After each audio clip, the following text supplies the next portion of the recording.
Welcome to this presentation on the Revolution Betrayed, What Happened in the Soviet Union, originally prepared for a discussion at the Socialist Party's Education Weekend, Socialism, in November 2019.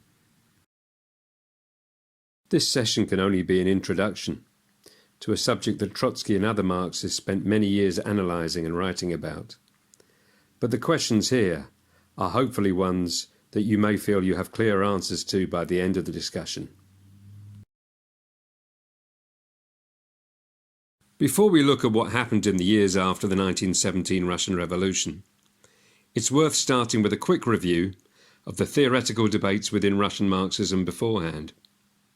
All the Russian Marxists understood that the immediate tasks facing revolutionaries would be to carry out the historic tasks already achieved in the capitalist or bourgeois revolutions in France, Britain, and so on.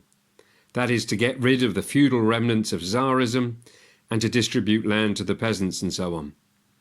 However, the Menshevik wing of the Russian movement argued that it would be wrong to go beyond such a bourgeois revolution towards socialism.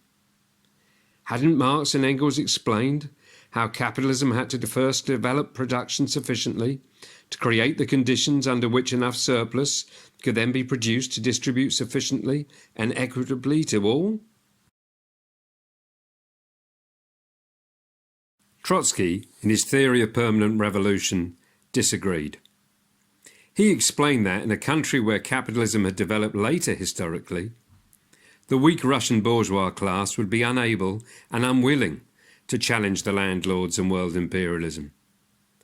Instead, for the Russian Revolution to succeed, it would need to be led by the only force with sufficient strength and collective organisation, the working class, or proletariat, led by a revolutionary party.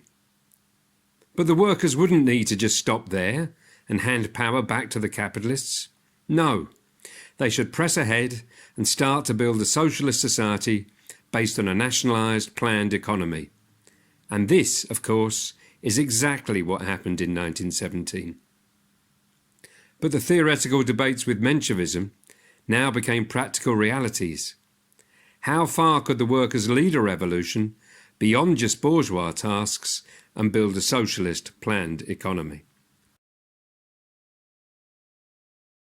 Lenin's initial formulations were slightly different to Trotsky's, but essentially both they and the Bolshevik Party as a whole arrived at the same position. They understood that the material conditions for building socialism didn't yet exist in Russia, but they did exist on a world scale. So the answer to the conundrum of how socialism could be built in a backward country like Russia was to understand that socialism really is about changing the world, that our task is to secure the abolition of capitalism globally, to allow the resources of both the most and least developed economies to be harnessed on an international scale. And as 1917 showed, the Russian workers and peasants could overthrow capitalism.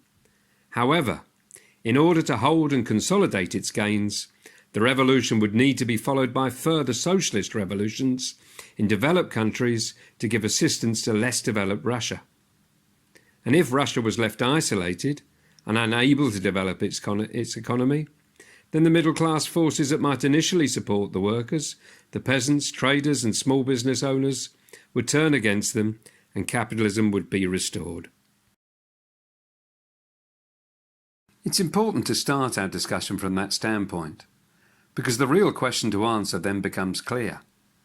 It is less to explain why the Soviet Union collapsed, but more to explain why it took 70 years to do so. If, in 1917, you'd asked Lenin, Trotsky, or indeed Stalin, whether their revolution could survive over such a prolonged period, when the working class had failed to overthrow capitalism in any developed country, and that the Soviet Union would also develop into a global superpower before its demise, they would probably have laughed at even the suggestion. As Trotsky explained, the fact it survived for so long, despite its isolation, and despite the horrors of Stalinist mismanagement and repression, it's testament to the enormous gains that can be made through a planned economy, even in the distorted form it took in the Soviet Union. It confirms that, managed democratically on a global scale, we can indeed build a socialist society which can provide for all. However, we also have to learn from the crimes of Stalinism and make sure that its colossal waste and abuse of resources and human lives and talents are never repeated. And that's why we need to analyse in more depth how Stalinism arose. The Bolsheviks didn't just have to try and build socialism in an underdeveloped economy. They had to build it in an economy that was in a complete state of disintegration.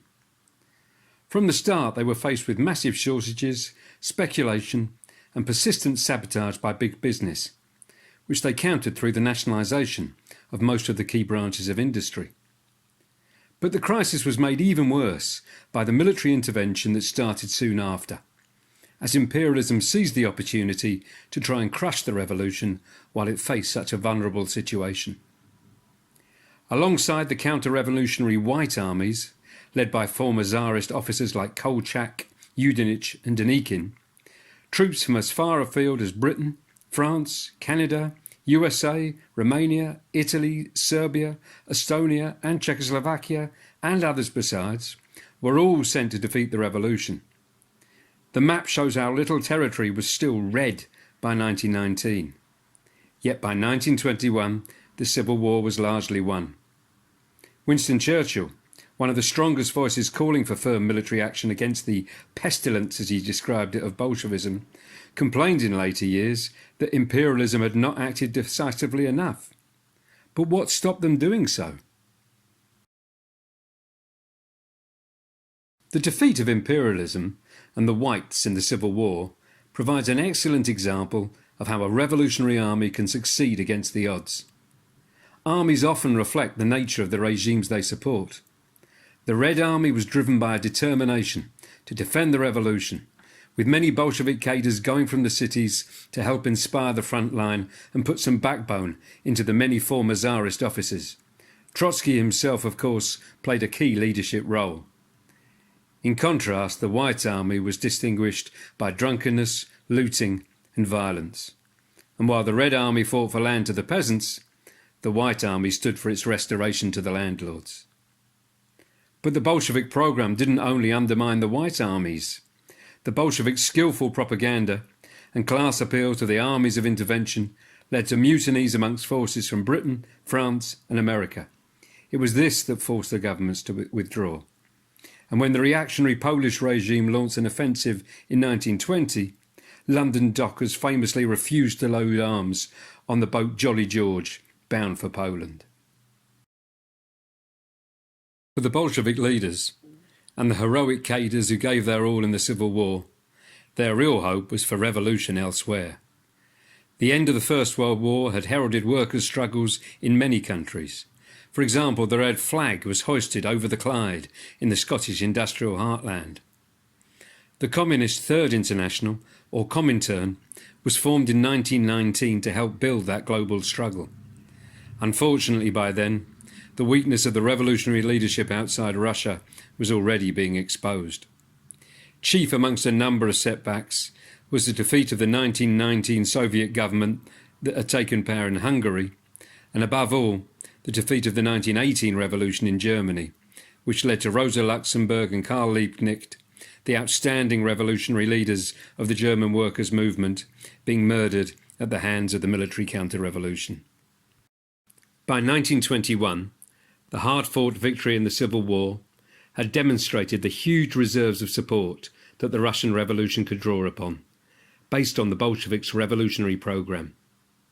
But, as you can see from the slide, the Bolsheviks had been left with an even more difficult situation from which to build. The picture is of a starving boy who, the original caption states, had killed his 3-year-old brother and eaten him. Such a severe famine had been a product of the Civil War, and the war communism policies forced upon the Bolsheviks in a desperate effort to defend the revolution and hold out until support came in the shape of a successful revolution elsewhere. Food supplies were being requisitioned from the peasantry to feed the Red Army and the cities. But the collapse in industry meant there were no manufactured goods being made to exchange for their produce. As the old joke goes, if you want to get to socialism, I wouldn't have started from here. But they had no other starting point. The Civil War hadn't only stretched the economy and the Red Army to its very limits, it had also inevitably severely undermined the fledgling Soviet democracy. The Soviets, the action committees of workers, soldiers and peasants, born out of revolutionary struggle, had mushroomed during and straight after the revolution into a network of local, regional and national committees to act as the organs of revolutionary direct government. But civil war led to the disintegration of the organised working class. Short of food, hundreds of thousands of workers left the cities for the countryside. Many activists were fighting on the front lines. The Soviet structures simply stopped working. The All-Russian Congress of Soviets, the supreme authority of the Republic, only met annually between November 1918 and December 1922, instead of every 3 months as intended. By 1921, even its executive was meeting only 3 times a year. So in order to maintain the workers' state, power and decision-making had to become centralised and increasingly rested with the party's Central Committee and its Politburo, Political Bureau. This was absolutely not the choice that the Bolsheviks wanted to make. It was intended as a temporary measure until conditions improved, but marked a significant step away from workers' democracy. Not surprisingly, there were factions within the party that opposed the growing centralisation. But what was the alternative, given that real Soviet democracy simply could not function under civil war conditions? So what was the way forward? How could the revolution buy itself more time? The Party Congress in March 1921 agreed that they had no choice but to make concessions to the capitalists and richer peasants who dominated agricultural production. Instead of the requisitioning of war communism, the Congress adopted what was called the New Economic Policy, NEP, introducing profit incentives to step up production for the market as a means of feeding the towns and reviving industry. Smaller workshops were denationalised and could be claimed back by former owners. Farmers were now allowed to sell food on the open market and it could employ people to work for them. And quite quickly, the NEP succeeded in improving the economy. By 1922, industrial output had risen to 25% of the 1913 level, though mainly in the light industry supplying the peasants' demand. So why hadn't this been done before? Well, in doing so, the Bolsheviks were taking a big risk. They may have stopped the revolution being defeated by force of arms, but the workers and peasants now faced just as dangerous an enemy, but one hidden in their midst, a strengthened capitalist class. As Lenin summed it up in a speech in October 1921, the issue in the present war is who will win? The capitalist who we are allowing to come in by the door, and even by several doors, or proletarian state power? On the one hand, if capitalism gains by it, industrial production will grow, and this would mean the restoration of a proletarian class engaged in socially useful production in big factories, and not in profiteering, not in making cigarette lighters for sale, and in other such work. The whole question is, who will take the lead? Who will come out on top? Either the capitalists succeed in organising first, in which case they will drive out the communists and that will be the end of it, or the proletarian state power, with the support of the peasantry, will prove capable of keeping a proper rein on the capitalists. So Lenin and Trotsky were right to turn to the NEP, but they were right to fear its dangers too. The richer peasants or kulaks, and a new breed of middlemen and speculators, the so-called net men, took advantage of the continuing shortages to line their own pockets. Now, to start with, every workers' state will have to operate with the economic means it has inherited from capitalism. It will have to apply some of the methods of capitalism, and use the skilled officials trained under capitalism, both military and managerial, but subject them to workers' control. However, Russia after the Civil War wasn't just facing an acute shortage of goods. There was also an acute shortage of educated and trained workers with the time to carry out administrative duties and participate in Soviet decision-making. That meant having to rely on a growing layer of officialdom without the check of genuine workers' democracy. The party itself also needed to be renewed and expanded if workers' democracy was going to be rebuilt. The Bolshevik, now called the Communist Party, increased its membership from 115,000 at the beginning of 1918 to 650,000 in March 1922. Now, many of these new recruits were militant workers and youth attracted to the Party of Revolution. But inevitably and increasingly, various careerists, including bureaucrats and netmen, started to join too. No wonder then, in this 1919 contribution, Lenin talks about those known for more than a year. Lenin also added, how can one really decide whether a person is in the party because of his convictions or for gain? The date he joined the party must be entered on his party card. He must not be given the card until he has been tested, until he has been through probation. The balance of forces in Russian society was tilting away from the working class. The genuine Marxist cadre was at risk of being drowned out. Through the bureaucracy, the pressure of the netmen and the reactionary classes was being exerted upon and within the Russian workers' state. Trotsky famously explained the rise of the bureaucracy by analogy with a policeman in charge of a food queue. When the workers' state faces a shortage of the necessities of life, the state, the policeman controlling the queue, is needed to keep order. But inevitably, the official will make sure that they get their share in good time, at the expense of the workers at the back of the queue if necessary.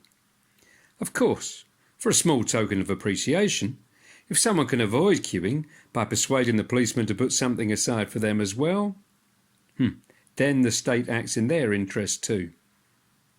And despite the best efforts of Lenin, the problem got steadily worse.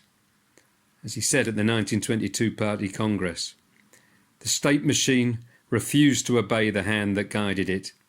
It was like a car that was going not in the way the driver desired, but in a direction someone else desired, as if it were being driven by some lawless, mysterious hand, perhaps of a profiteer, or of a private capitalist, or of both. Now Lenin had in advance, based on what Marx and Engels had written previously about the lessons of the 1871 Paris Commune, explained what was necessary to guard against bureaucracy in a workers' state. Yes, a state would be needed to defend and organise the gains of the revolution, but contrary to the capitalist state, now the exploited majority would be organising to stop the opposition of the exploiting minority, instead of the other way around. Over time, as the remnants of capitalism were overcome, the need for that special state machine would start to disappear. As Lenin put it, the exploiters are unable to suppress the people without a highly complex machine, but the people can suppress the exploiters with a very simple machine, by the simple organisation of the armed masses, such as the Soviets, of course. So, through Soviet democracy, based on lay delegates from each workplace, subject to immediate recall and re-election if workers wanted to change their representative, along with the points outlined on the slide to prevent the crystallisation of an entrenched caste of bureaucrats, a simple state apparatus should prove sufficient to the task, and one where there is no privileged layer taking their cut at the expense of everyone else. However, instead of withering away, the state bureaucracy got bigger and more confident to carve out and then protect its privileges. Why? Because in the end, not even the best party and best programme can hold out against unfavourable material conditions. Despite the best efforts of Lenin and Trotsky, the conditions for healthy workers' democracy did not exist. Instead of social relations equalising, inequality grew wider, and the parasitic bureaucracy grew bigger with it. Under the NEP, to make sure that the specialists, administrators and technicians needed to run industry were secured, wage differentials between the lowest and highest paid workers were allowed to widen to 1 to 8. However, those privileges did not extend to party members. A party maximum, a wage ceiling for all communists equal to the average wage of a skilled worker, applied. Lenin's party was not the party that then arose under Stalin and beyond, where party leaders lived a life of luxury. The bureaucracy knew their privileges would be at risk if the party succeeded in developing genuine workers' control and management. They needed to make sure the party met their needs, not those of the workers and poor peasants, and in Stalin they found their man. Stalin had been given the job of General Secretary in 1922, intended to be only an administrative role to support an expanded Central Committee. But Stalin discovered he could use the position and the centralisation of party decision-making to install his own followers as branch, district and provincial secretaries. This gave him effective control over the day-to-day implementation of policy and the election of Congress delegates. So through Stalin, the bureaucracy's position was consolidated within the party apparatus. And to make matters worse, Lenin was now seriously ill and soon to suffer from a series of strokes. He was unable to authoritatively act on his own concerns at the rise of the bureaucracy.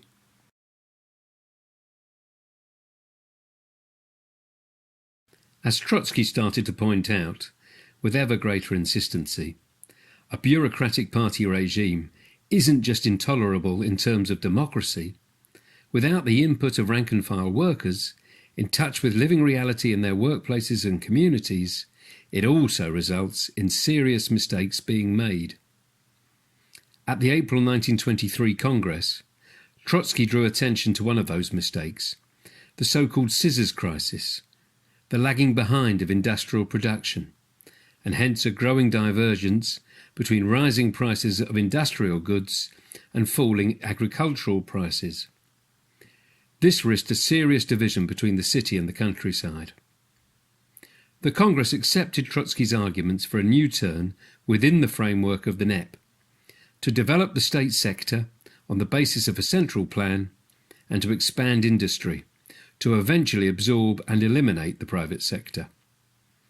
Trotsky also argued that there needed to be a return to party democracy, an end to a party which he described as being on two stories, the upper story where things are decided and the lower story where all you do is learn of decisions.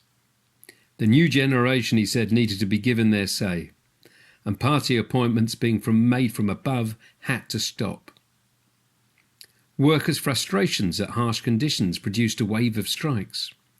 The declaration of 46 leading party members supported Trotsky's call for change, although then even many of the 46 hedged their bets by adding various caveats by their signatures, showing the fear that already existed about being seen to be in opposition to the leadership. In a series of articles in Pravda, Trotsky argued for this new course, which was enthusiastically received by many of the youth and workers in the party ranks, and the debate was to be resolved at the 13th conference, meeting in January 1924. Sadly, other events intervened that provided further objective reasons why Stalin and the bureaucracy would prevail. During 1923, there had been further blows to the chances of overcoming the Soviet Union's isolation. Further revolutionary situations in Bulgaria and critically Germany had been squandered, not least due to the poor advice coming from Stalin and the Comintern. These setbacks demoralised even the most confident party militants. It was clear that no relief could be expected from the workers of Western Europe in the months or years ahead. Perhaps, some began to conclude, Stalin's realism was justified. Nevertheless, the opposition still had majority support amongst, for example, the Moscow party branches. but the party bureaucracy resorted to vote rigging, excluding opposition delegates to ensure an overwhelming majority for them at the 13th conference. Then, in a further blow to morale, came news of Lenin's death. Alarmed by the direction the party regime was taking, Lenin had already written a statement before his last stroke left him paralysed, named as his testament, setting out his criticisms of the party leadership, but specifically Stalin. However, Stalin and his supporters manoeuvred to make sure its contents were concealed from most of the party. Then, supposedly in recognition of the need for party regeneration, a Lenin levy was enacted by the leadership, whereby, between February and May 1924, some 240,000 new workers were admitted. But Stalin's real intention was to drown the revolutionary militants in a sea of inexperienced new members likely to follow the line rather than think for themselves. In order to consolidate their grip on the party and to steal the authority of Bolshevism for themselves, the bureaucracy set out to rewrite history and invent the sin of Trotskyism as a means to besmirch the opposition. This CPGB pamphlet from May 1925, at the beginning of the process, is highly revealing, because it shows the reality that the Stalinists then set out to hide, that then in the eyes of the militant workers of the world, Lenin and Trotsky were together the leaders, the historical giants of the Russian Revolution. Without answers to the political criticism from Trotsky and the opposition, Stalin simply resorted to further intimidation. Oppositionists were shouted down when they tried to speak at party meetings. In the face of this witch hunt, the opposition nevertheless managed to hold mass demonstrations in Moscow and Leningrad to mark the 10th anniversary of the October Revolution in 1927. Their banners demanded, "Let us turn our fire to the right, against the kulak, the netman and the bureaucrat, and let us carry out Lenin's will." But at the next Congress in December 1927, not one oppositionist was permitted to attend as a delegate. Marxist opposition to the rule of the bureaucracy was now driven underground. Trotsky himself was expelled, exiled, then deported from the Soviet Union in 1929, of course eventually to be murdered in 1940. There are many other important points that I have only time to briefly mention here. The falsification of history that became Stalin's trademark and was satirized by Orwell and others is shown here in the airbrushing of Trotsky and Kamenev from their positions on the steps beside Lenin. The crushing of the post-revolutionary flowering of art and the counter-revolution in the party's position on women are both reflected in the two versions of this poster by Strakov. The original 1920 headline, 8th of March, Day of Emancipation of Women, was changed by 1926 to the assertion that "you are now a free woman, help build socialism." But of course, far from being free, women continue to face a double oppression, and the failure to address poverty and to develop medical centres, creches, social dining rooms and laundries of sufficient number and quality was, as Trotsky put it in The Revolution Betrayed, the return of workers' wives to their pots and pans, that is, to the old slavery, or in fact worse, to prostitution and backstreet abortions. In 1936, until after Stalin's death, abortion was actually outlawed. After all, according to the bureaucrats, no woman should have the right to refuse the joys of motherhood under socialism. As late as 1924, Stalin still held on to the long-accepted principle that socialism could not be built in Russia alone. But from 1925, the regime promoted the idea that while international revolution might still be some distant goal, for the foreseeable future they should just build socialism in one country. But capitalism has developed as a world system for a reason. The Soviet Union did not possess the resources to develop productive forces fully on its own. Socialism requires taking over the commanding heights of the world economy, not in one country alone. However, the isolation of the Soviet Union was precisely what had given rise to the bureaucracy. A commitment to revolutionary internationalism stood in the way of their goals being to consolidate their own privileges. The abandonment of genuine internationalism led to the Comintern presiding over a series of disastrous defeats. At first they looked for opportunist shortcuts, carrying favour with left reformists and nationalists, and effectively resurrecting the failed Menshevik idea of trusting in the liberal bourgeois. In 1927, this policy produced a catastrophic outcome in China, when the party's backing of Chiang Kai-shek and the capitalist Comintern was repaid by Chiang's massacre of communists and workers in April. Yet, as this plaque in Shanghai's Modern History Museum shows, the Chinese Communist Party still falsify that history.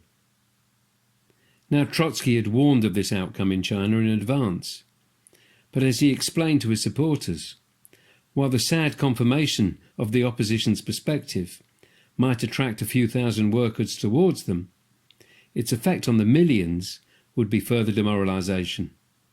And so, through each defeat, came a strengthening of the bureaucracy. Then from opportunism, Stalin then swung to an ultra-left position of refusing to work in a united front with other left-wing forces. This disastrous policy split the German working class and enabled Hitler to take power.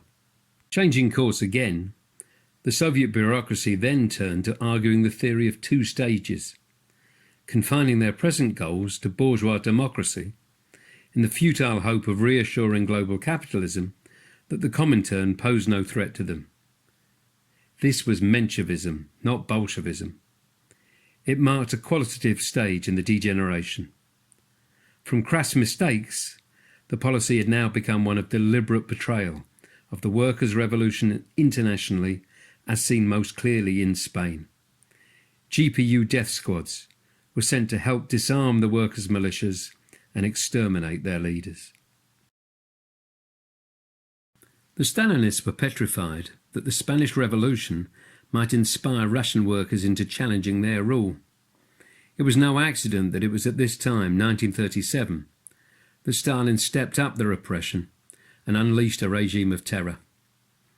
Over 1 million were arrested in 1937–38, around a half executed, many others dying later in captivity. All the surviving old Bolsheviks, anyone who could still remember genuine Bolshevism, however much they'd capitulated to Stalin, even the old bureaucrats, all were seen as a threat to be obliterated. In the Moscow trials, human wrecks that were once Stalin's allies were framed and cowed into confessing to murder, sabotage, and being agents of fascism.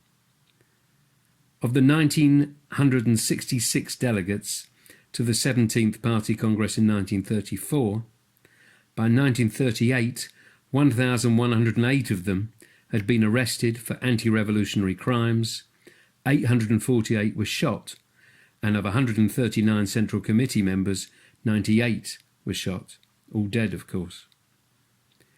Of the 1.5 million CP members in 1939, only 1.3% of them had belonged in the party since the October Revolution.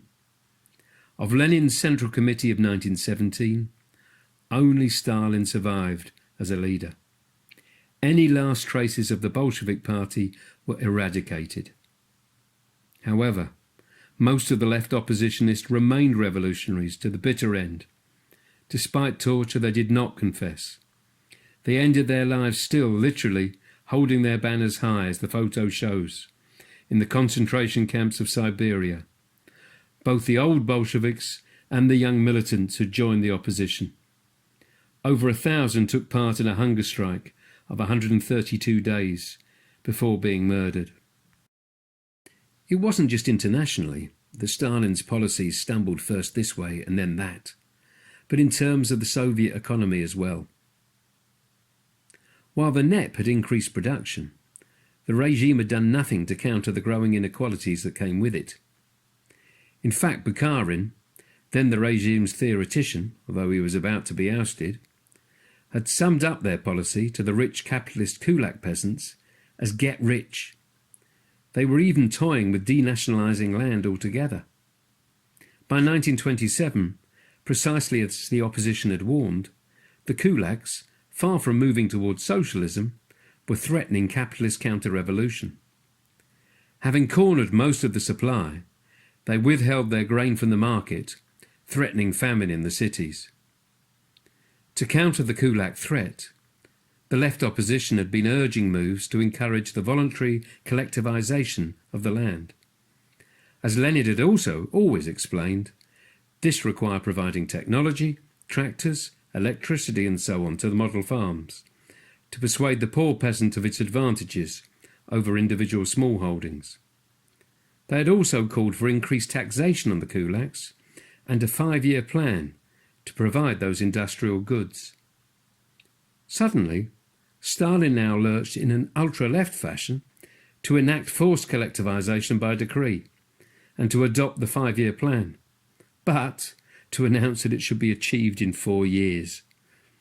From the proportion of farms being collective of under 2%, by 1932 it was already over 60%, by 1936 nearly 90%.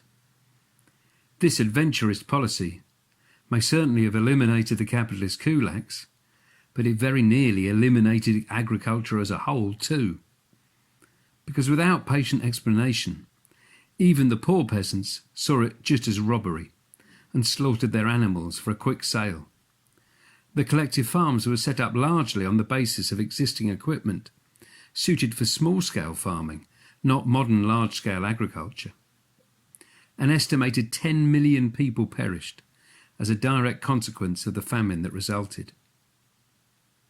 Now, in a distorted fashion, Stalin's implementation of a planned industrialisation, so long argued for by the opposition, demonstrated the enormous potential of a planned economy.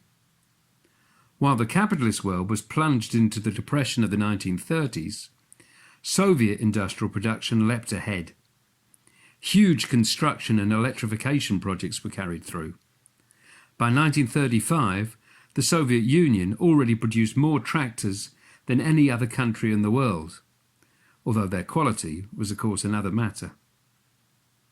But, under bureaucratic rule, all of this took place at a terrible cost. Without any input from below, demands ordered from the bureaucrats' offices were often completely unrealistic, but failure to meet them was treated as sabotage. The productivity of labour remained low. Workers were driven on through a combination of bribes and threats. Forced labour was also used on a vast scale. Despite the crimes of Stalinism, Trotsky and the opposition continued to defend the gains of the October Revolution, the state-owned and planned economy, and opposed those who, looking at the surface only, saw in the Stalinist dictatorship and inequality a regime of state capitalism. Yes, a bureaucratic counter-revolution had taken place, but to create a degenerated workers' state, still based on nationalised property forms. Their privileges did not come from the ownership of production, but their control over distribution, the policemen of the bread queue, as it were. The bureaucracy were not a capitalist class, they were a parasitic caste, a bloated state standing above society, but reliant for its privileges on the development of the planned economy. This is certainly not the only time in history when, balancing between the contending classes, the state had been able to operate with increasing independence from them. Marx had explained how, as the French Revolution waned, Napoleon Bonaparte, acting as a military dictator, crushed the toilers' attempts to go further, but also did not make any attempt to restore feudalism. He defended and protected the new bourgeois property relations. It was a regime of bourgeois Bonapartism. Trotsky extended that analysis to the Soviet Union, showing that in these conditions one individual, whether it be Napoleon or Stalin, could have power concentrated largely in their hands. With it, the zigzags came, as Stalin's regime veered this way and that, balancing between the proletarian and capitalist pressures internally and internationally. However, in doing so, Stalin defended the planned economy. It was a regime of proletarian Bonapartism. Those technicalities matter, because they explain why, for Trotskyists, the workers of the Soviet Union and the other deformed workers' states formed after World War II in the image of the Soviet Union did not need to change the economic foundations of their society. They only required a political revolution, putting in place the ideas Lenin had set down in the State and Revolution to overthrow the bureaucracy and restore workers' democracy. However, some Trotskyists forgot that the temporary equilibrium that had allowed the bureaucracy to rise above society might also be ended another way, through the restoration of capitalism. The outcome of World War II, despite Stalin's blunders and his paranoid purge of the Red Army High Command, meant that this stalemate, allowing the bureaucracy to continue in place, was maintained for far longer than anyone, including Trotsky, had imagined. The Soviet Union, aided by the resilience of a planned economy, had defeated Hitler and expanded its influence across Eastern Europe. Even then, the nationalist limitations of Stalinism meant the full potential of what could have been an extended plan across the region was never realised. Nevertheless, by being able to allocate resources directly through the state planning bodies, instead of by the capricious workings of market forces, the Soviet Union continued to develop from a backward economy to a world superpower, a pioneer, for example, of space travel. The figures on the slide show how by the 1960s, in the production of basic industrial commodities, the USSR was entering the same league as the main capitalist powers. The same was true for simple goods like shoes, but continued to lag behind where more technology was required, like artificial fibres. The main Achilles heel of the Stalinist economy was quality. Imposed targets, usually based on volume, could be met by cutting corners. And without workers and consumers being able to complain and then influence production, nor as under capitalism through the play of market forces, substandard goods were churned out. For the privileged officials, who had access to special shops, the low quality of many consumer goods was not a problem that they had to be particularly worried about. In 1956, Khrushchev, who took over from Stalin, was famously said to have told Western diplomats that history is on our side, we will bury you. Looking at the graphs, never mind whose estimates you trust most, you can see the reasons for Khrushchev's confidence in the 1950s. At that stage, the Soviet Union was experiencing economic growth perhaps as high as 10%, but easily outstripping world capitalism. However, as time went on, rather than the booms and slumps of capitalism, there was a steady decline in Soviet growth. While a commando economy was, with all its overheads, able to develop initial industrialization, as the economy became more complex, needing the application of modern technology, the impossibility of planning everything from the centre without working class input from below became more and more stark. The material incentive was also weaker, since the bureaucrats by then already had an opulent lifestyle, so managers were more content to sit back and enjoy their privileges. Workers' lives had improved significantly, with low housing and food costs, and, for example, provision of white goods. Healthcare and education improved significantly. However, the parasitic bureaucracy was still choking society. By the end of the 1960s, growth rates were falling. Productivity of labour also continued to lag far behind. From the 1970s, the economy started to stagnate, and by the 1980s the plan began to break down entirely, with individual managers having to bypass official routes to obtain raw materials and labour which had not been allowed for by the central planners. Estimates now suggest that between 1975 and 1985 there was actually zero growth after taking out oil revenues and vodka sales, and of course the high levels of alcohol abuse speak for themselves. In concluding this presentation, we must recognise that Trotsky was right, that we can learn, even from setbacks and counter-revolution. It's crystal clear that to succeed, a worker state needs democracy as a body needs oxygen. Without the input from the workplace and the consumers that would exist in a healthy worker state, it was impossible for bureaucrats in the Kremlin to run 100,000 plus industrial enterprises, producing over 1 million separate commodities. Gorbachev, the Soviet leader from 1985, tried to revive the command economy through introducing elements of the market and decentralization, and allowing the Soviet republics huge powers to make autonomous decisions.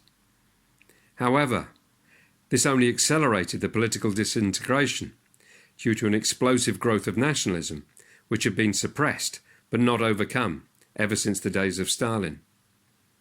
This was the background to the eventual collapse and the restoration of capitalism, a collapse which will be dealt with separately in other discussions.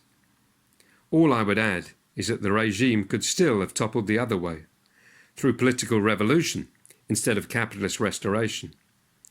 The power of the working class was shown by the mass movements which deposed the dictatorships in East Germany, Czechoslovakia, Romania, and elsewhere. However, the consciousness that still existed, say, amongst the workers of Hungary in their 1956 revolution, of the need to overthrow the bureaucracy and build genuine socialism, had been weakened over the decades. Capitalism seemed to offer the way forward, the only way forward, both to the majority of the bureaucracy and to the working class. Except, of course, the bureaucrats were in a position to fight for the spoils, while the workers suffered the dire consequences. There is much more that could be added and discussed, and much more that can be read, not least Trotsky's book, The Revolution Betrayed. But let's leave the last word to Trotsky, from what he wrote in 1937. Even if the Stalinist bureaucracy should succeed in destroying the economic foundations of the new society, the experience of planned economy will have entered history as one of the greatest teachings of mankind. Let's learn the lessons of history and build socialism internationally with workers' democracy and equality for all.